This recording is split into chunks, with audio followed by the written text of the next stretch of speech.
Hello സുഹൃത്തുക്കളെ, നമുക്ക് നേരെ കാര്യത്തിലേക്ക് കടക്കാം അല്ലേ? കൃത്യമായ ഗണിതശാസ്ത്ര കണക്കുകൂട്ടലുകളും ഒട്ടും പ്രതീക്ഷിക്കാത്ത അട്ടിമറികളും തമ്മിൽ ഏറ്റുമുട്ടുമ്പോൾ എന്ത് സംഭവിക്കും?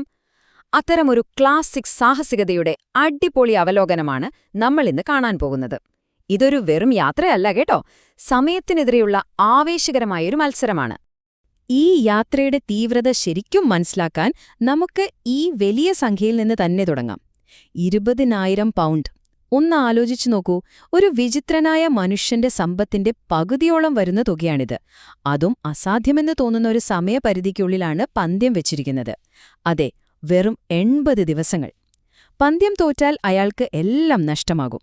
നമ്മുടെ നായകനായ ഫിലിയാസ് ഫോഗിന്റെ മനോഭാവം ഈ ഒരൊറ്റ വാചകത്തിൽ വ്യക്തമാണ്. ലണ്ടനിലെ റിഫോം ക്ലബ്ബിലെ തന്റെ സുഹൃത്തുക്കളോട് വളരെ കൂളായി അദ്ദേഹം പ്രഖ്യാപിച്ച വാചകമാണിത്. അപ്രതീക്ഷിതമായതൊന്നുമില്ല എന്ന് അദ്ദേഹം വിശ്വസിച്ചു. എല്ലാം ഗണിതശാസ്ത്രപരമായി മുൻകൂട്ടി കാണാൻ കഴിയുമെന്നായിരുന്നു പുള്ളിക്കാരന്റെ ഉറച്ച വിശ്വാസം. എന്തൊരു ആത്മവിശ്വാസമാണല്ലേ! ഇതാണ് ഫോഗിന്റെ മാസ്റ്റർ പ്ലാൻ.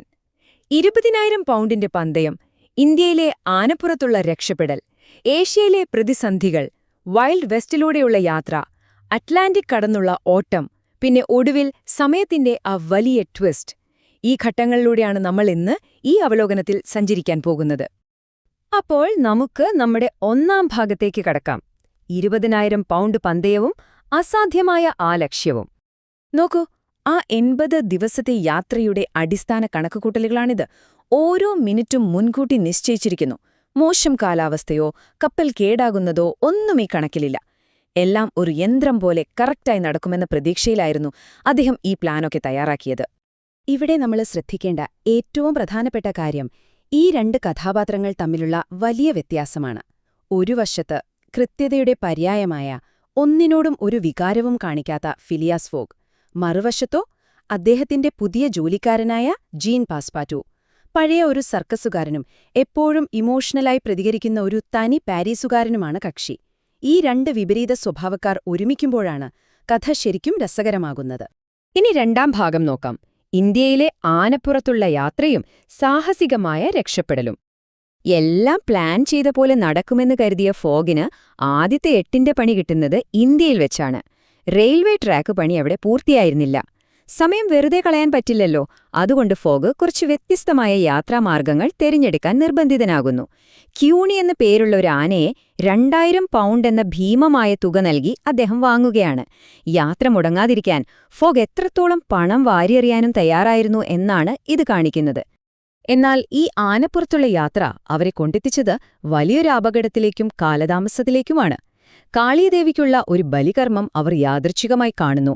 ഔദ എന്നൊരു യുവതിയെ അവിടെ ബലി കഴിക്കാൻ പോവുകയായിരുന്നു. സ്വന്തം പന്തയം തോൽക്കുമെന്നറിഞ്ഞിട്ടും ഫോഗ് അവളെ രക്ഷിക്കാൻ തന്നെ തീരുമാനിച്ചു. പാസ്പാർട്ടോ തന്റെ സർക്കസ് കഴിവുകൾ ഉപയോഗിച്ച് മരിച്ച രാജാവിന്റെ വേഷം കെട്ടുകയും തീയിൽ നിന്നും ആ യുവതിയെ സാഹസികമായി രക്ഷിക്കുകയും ചെയ്തു. ശരിക്കും രോമാഞ്ചം വരുന്നൊരു രക്ഷപ്പെടുത്തലായിരുന്നു അത്. അങ്ങനെ നമ്മൾ മൂന്നാം ഭാഗത്തെത്തിയിരിക്കുന്നു. ഏഷ്യയിലെ പ്രതിസന്ധികളും അട്ടിമറികളും.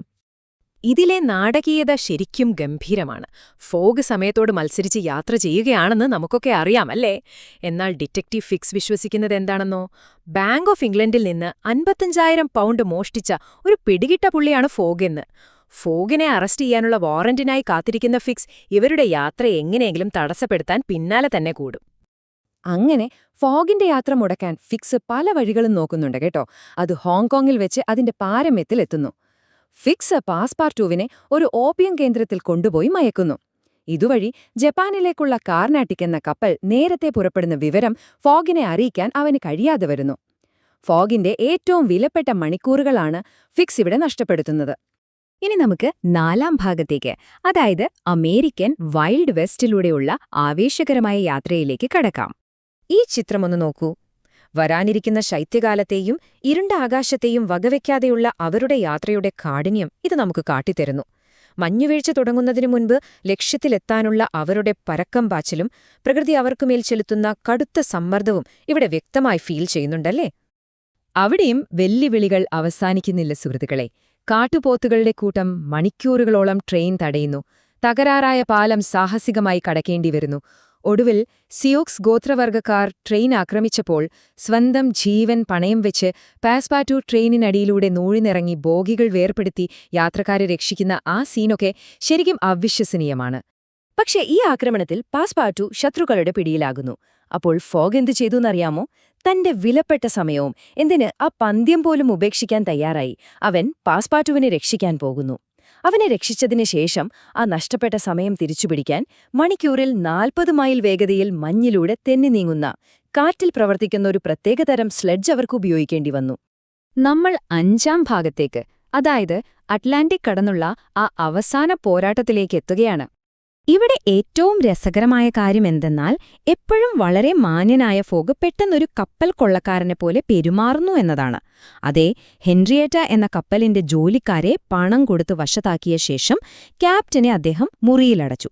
പിന്നെ എന്തു ചെയ്തു? $60,000 കൊടുത്ത് ആ കപ്പൽ അങ്ങോട്ട് വാങ്ങി. കൽക്കരി തീർന്നപ്പോൾ കപ്പലിന്റെ മരത്തടികൾ തന്നെ ഊരിയെടുത്ത് എഞ്ചിനിൽ കത്തിച്ചാണ് ഫോഗ് യാത്ര തുടർന്നത്. സമയം ഫോഗിനെക്കൊണ്ട് എന്തൊക്കെ ഭ്രാന്തമായ തീരുമാനങ്ങളാണ് എടുപ്പിക്കുന്നതെന്ന് നോക്കണേ. എന്നാൽ ഇംഗ്ലണ്ടിലെ ലിവർപൂൾ തീരത്തെത്തിയ ഉടൻ തന്നെ ഡിറ്റക്റ്റീവ് ഫിക്സ് ഫോഗിനെ അറസ്റ്റ് ചെയ്തു. പന്തയത്തിന്റെ സമയം തീരാൻ വെറും മണിക്കൂറുകൾ മാത്രം ബാക്കി നിൽക്കെ ഫോഗ് ജയിലിലടയ്ക്കപ്പെട്ടു.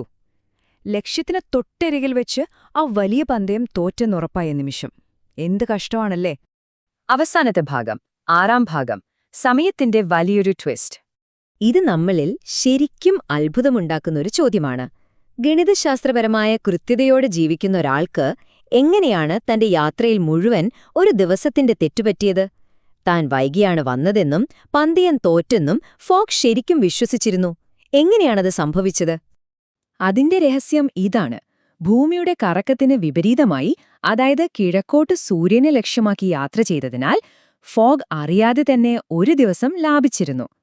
80 തവണ അദ്ദേഹം സൂര്യോദയം കണ്ടെങ്കിലും ലണ്ടൻ സമയവുമായി താരതമ്യം ചെയ്യുമ്പോൾ അദ്ദേഹത്തിന് 24 മണിക്കൂർ അധികം ലഭിച്ചു. അദ്ദേഹം ശനിയാഴ്ചയല്ല, വെള്ളിയാഴ്ചയാണ് ലണ്ടനിലെത്തിയത്. ആ വലിയ രഹസ്യം ഇതായിരുന്നു സുഹൃത്തുക്കളെ. അങ്ങനെ അവസാന നിമിഷം ക്ലബ്ബിലേക്ക് ഓടിയെത്തി ഫോഗ് ആ പന്തയം ജയിക്കുന്നു. എന്നാൽ യാത്രയിലുടനീളം പണം വാരിയെറിഞ്ഞതിനാൽ അദ്ദേഹത്തിന് സാമ്പത്തികമായി വലിയ ലാഭമൊന്നും ഉണ്ടായില്ല കേട്ടോ. എങ്കിലും ബാക്കി വന്ന ആ 1000 പൗണ്ട് അദ്ദേഹം തന്റെ ജോലിക്കാരനായ പാസ്പാർട്ടുവിനും തന്നെ നിരന്തരം ഉപദ്രവിച്ച ഡിറ്റക്റ്റീവ് ഫിക്സിനും തുല്യമായി വീതിച്ചു നൽകി. പണത്തേക്കാൾ ഉപരി അദ്ദേഹത്തിന്റെ ലക്ഷ്യം തന്റെ വാക്ക് പാലിക്കുക എന്നതായിരുന്നുവെന്ന് ഇത് അടിവരയിട്ട് തെളിയിക്കുന്നു. ഇത് നമ്മെ ചിന്തിപ്പിക്കുന്നൊരു വലിയ ചോദ്യം ബാക്കിയാക്കുന്നുണ്ട്. ലോകത്തിലെ ഏറ്റവും വലിയ സാഹസികതയും ഒപ്പം ഔദയുടെ രൂപത്തിൽ യഥാർത്ഥ സ്നേഹവും സ്വന്തമാക്കാൻ കഴിഞ്ഞ ഒരു യാത്രയിൽ തന്റെ സമ്പത്ത് മുഴുവൻ ചെലവായാൽ പോലും അതൊരു യഥാർത്ഥ പരാജയമാണോ? നമ്മൾ എത്ര കൃത്യമായി പ്ലാൻ ചെയ്താലും യാഥാർത്ഥ്യങ്ങളുടെ ലോകത്തെ അപ്രതീക്ഷിതമായ സൗന്ദര്യം അതിനേക്കാൾ വലുതാണെന്ന് ഈ ക്ലാസിക് കൃതി വളരെ മനോഹരമായി നമ്മോട് പറയുന്നു. ഈ ഒരു കിടിലൻ അവലോകനം നിങ്ങൾക്കിഷ്ടമായെന്ന് കരുതുന്നു. പുതിയ അറിവുകളുമായി നമുക്ക് വീണ്ടും കാണാം. ബൈ.